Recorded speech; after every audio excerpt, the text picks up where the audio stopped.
ভিন রাজ্যে কাজ করতে গিয়ে মালদার 2 পরিযায়ী শ্রমিকের মৃত্যু। পুনেতে ট্রেনের ধাক্কায় মৃত্যু হয় এক শ্রমিকের। কেরালায় অসুস্থ হয়ে মৃত্যু হয়েছে দ্বিতীয় জনের। এই খবর সম্প্রচারিত হয় সিএনএ। এরপরই সিএনএর খবরের জেরে অসহায় 2 পরিবারের পাশে দাঁড়ালেন হরিশ্চন্দ্রপুরের ব্যবসায়ী তথা সমাজসেবী মতিউর রহমান। অভিযোগ, পরিবারের পাশে প্রশাসন বা কোনো জনপ্রতিনিধিরা এসে দাঁড়াননি, এমনকি কেউ দেখা পর্যন্ত করেননি। মতিউর রহমান পরিবারের পাশে দাঁড়িয়ে আর্থিকভাবে সহযোগিতার উদ্যোগ নিয়ে তুলে দিলেন 1 লক্ষ টাকার চেক, নিলেন এক শ্রমিকের মেয়ের বিয়ের দায়িত্ব। আমি 1 লাখ টাকা বলেছিলাম, 1 লাখ টাকা চেক দিলাম।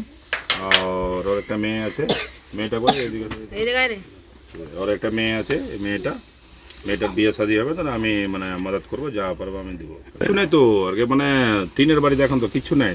ওরা কো আশা চাই, দাওয়া চাই। আর আমি এটাই বলবো যে দাঁড়ান, আর গরিব মানুষ আছে, হোটেলে এত আসছেন, তো এখন সমস্যাদের না আসলে তো কেমন করে মানুষ কী করবে? সরকারি যেটা আছে ওটা যা হাতে আছে সরকারি ওটা দেন। স্বস্তির নিঃশ্বাস পরিবারে। সিএনকে ধন্যবাদ জ্ঞাপন এলাকাবাসীর। ভালো লাগছে যে গরিবের বন্ধু এসছে, একটা অসহায় ব্যক্তিকে কিছু সাহায্য করছে, তার জন্য 1 লক্ষ টাকার চেক হাতে তুলে দিল অসহায়। আর কি বললেন উনি? স্ত্রীকে, এবং বললেন যে ছোট মেয়ে আছে, মেয়ের যদি বিয়ে হয় তখন মেয়েকে কিছুটা সাহায্য করবে বিয়ের সময়।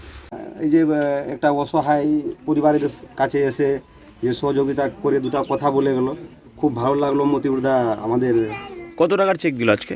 1 লক্ষ। মালতীপুর বিধানসভার কাপাসিয়া নুনিয়াপাড়ার যুবক রমেশ নুনিয়া। সূত্রের খবর, লাইন পারাপার করতে গিয়ে ট্রেনে কাটা পড়ে মৃত্যু হয় তার।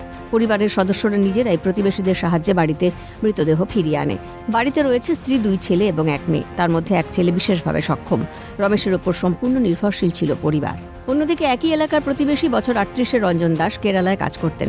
শ্বাসকষ্টজনিত সমস্যায় তার মৃত্যু হয়েছে বলে পরিবার সূত্রে খবর। বাড়িতে রয়েছে স্ত্রী এবং 3 মেয়ে। বিপাকে পড়েছেন রঞ্জনের স্ত্রীও। অভিষেক সাহার রিপোর্ট, ক্যালকাটা নিউজ।